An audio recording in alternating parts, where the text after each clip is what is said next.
So guys, make sure to stay until the end, because if you make one common mistake, you may end up spending thousands of dollars on parts, diagnostics that you may need. Make sure to stay until the end, we will explain what it is.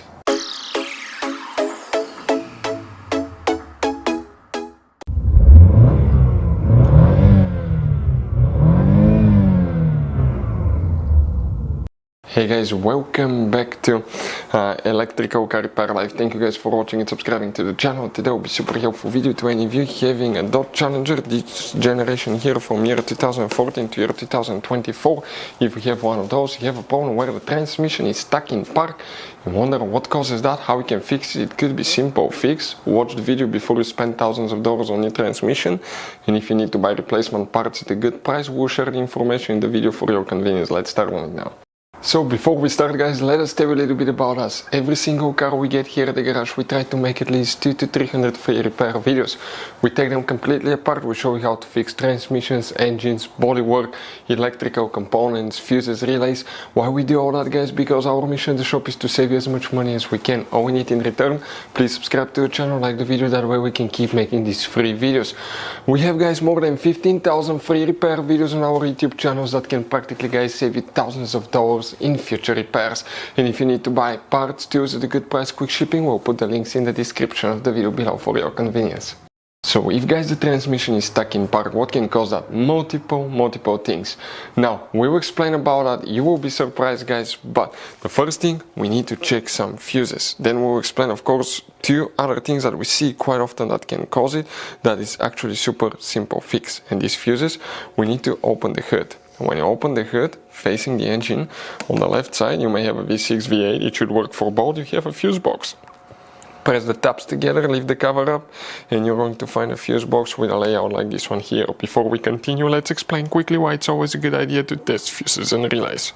It is guys very important to test fuses and relays. On those fuses you cannot clearly see if they're burnt or not, especially you can see in the J-case fuses as well. And if you guys assume, okay, let's say you remove a fuse, you look at it and you assume guys that it's actually a good fuse, but it's actually a bad fuse, sometimes you cannot clearly see that.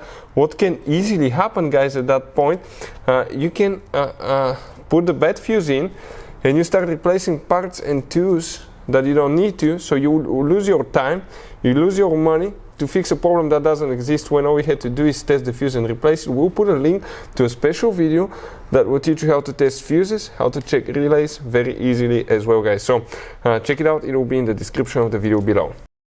So guys, what do we need to check now? Multiple fuses, relays. Starting here, the first thing you want to check is actually guys fuse 29. We're talking about that fuse right here. You want to check fuse 39, 31, 34, 35, check these fuses as well.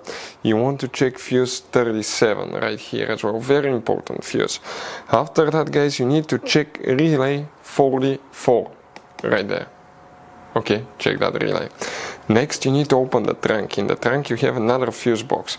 Lift up the carpet liner, underneath you have the spare tire, that's the car battery, behind it you have a fuse box here, that's a closer look. Press the tabs together, pull the cover up and you have that layout here. Specifically here guys, we need to check one more fuse, and that's known as fuse number 26 guys. So fuse 26, some of you will not have it. That's 27, 26 will be right here. If you have it, check it as well. Now, if you have problems with the transmission, other things that we see quite often guys, come I'll show you something this way. We're gonna get the light for the camera, and I want to show you something on the brake paddle. That's something most people never think about.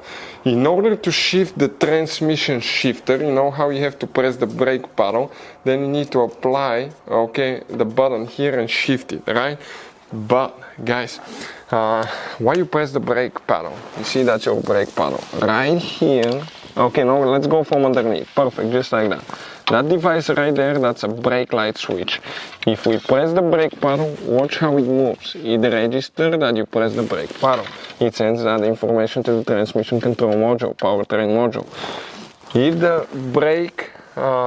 brake light switch is bad, you may get these problems guys. So in that case, what you need to do, test brake light switch. We'll have videos on our YouTube channels how to do that.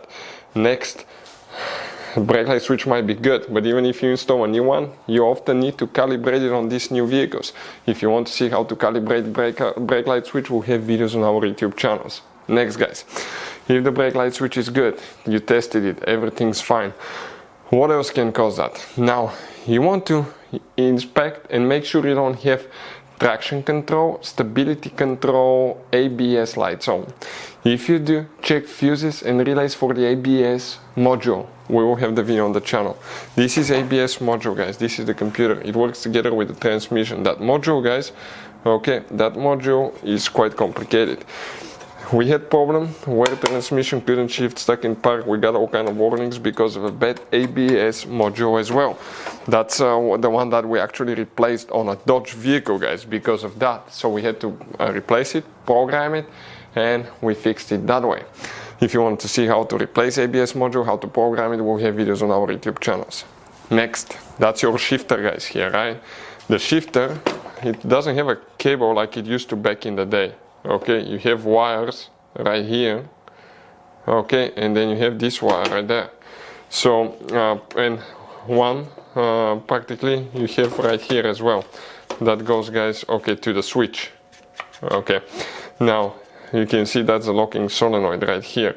And if that shifter, guys, okay, if that shifter wire is disconnected, that can cause these problems too. Sometimes it could be a bad shifter, but always remove the console, inspect the shifter, make sure everything's plugged in. We had a case where a wire came loose, we got a message, service shifter, transmission problems, it was stuck, we couldn't shift it because of that. Next, guys, okay, we tested ABS modules, fuses, relays, transmission relays. Another thing that you may need to consider checking, okay, at that point, will be, even before you start anything else, I would recommend car battery. Now, guys, we have a special video about symptoms of bad car battery on Dodge Challenger that teaches you how to test your battery the correct way. If you do it the wrong way, you may think you have a good battery, the engine computer may think you have a good battery, but unstable voltage can cause transmission to be chaotic, and we've seen people replacing transmissions when all they had to do is test the battery the correct way, replace it, and that fixed the problem. Believe it or not, we've seen people spending $5,000 to $10,000 on new transmissions. Another thing, guys, after that, the battery is good. If it's still not fixed, okay, at that point, you will need to, guys, get a scanner.